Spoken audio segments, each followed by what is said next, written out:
স্বাধীনতার ৫৩ বছরেও বিনিয়োগবান্ধব হতে পারেনি বাংলাদেশ।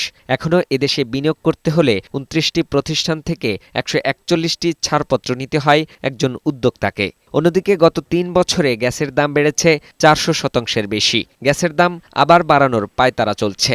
সাথে উচ্চ সুদের হার, এলসি জটিলতা, বেতন বোনাস, উৎপাদন খরচ এবং ডলারের রেট বৃদ্ধিতে এখন নাজেহাল অবস্থা ব্যবসায়ীদের।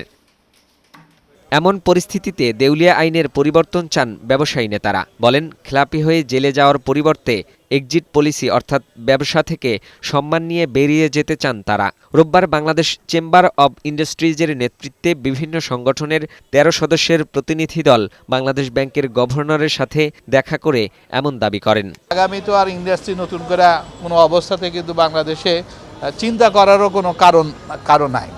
বাট এক্সিস্টিং ইন্ডাস্ট্রি এগুলিকে তো সারভাইভ করতে হবে। যদি ক্লাসিফিকেশন ৩ মাসই যদি হয়, তাহলে এপ্রিলের মধ্যে আপনারা ৬০-৭০% ইন্ডাস্ট্রি দেখবেন যে বসে গেছে।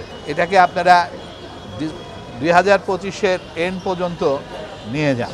ইচ্ছাকৃত ঋণ খেলাপির দায় অন্য ব্যবসায়ীদের না উল্লেখ করে বিসিআই সভাপতি বলেন, বাংলাদেশ ব্যাংক সহ অন্য ব্যাংকগুলোরও এই দায় এড়ানোর সুযোগ নেই। জানান, ক্যাশ ইনসেনটিভ না পেলে ইন্ডাস্ট্রিগুলো মরে যাবে।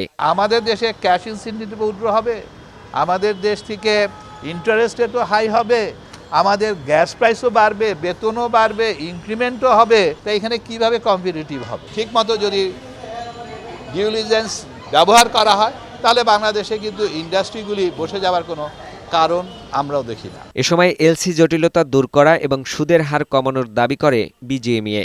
ইন্টারেস্ট রেট একটু ইয়েতে রাখা, আমাদের এলসি সাপোর্ট দেওয়া, আমাদের এক্সিট পলিসিটা যারা একটা অনেক সিক আছে, এসএমই আছে, যারা এক্সিট করতে চায় তাদেরকে যেন আমরা নতুনভাবে তারা কাজ করতে পারেন।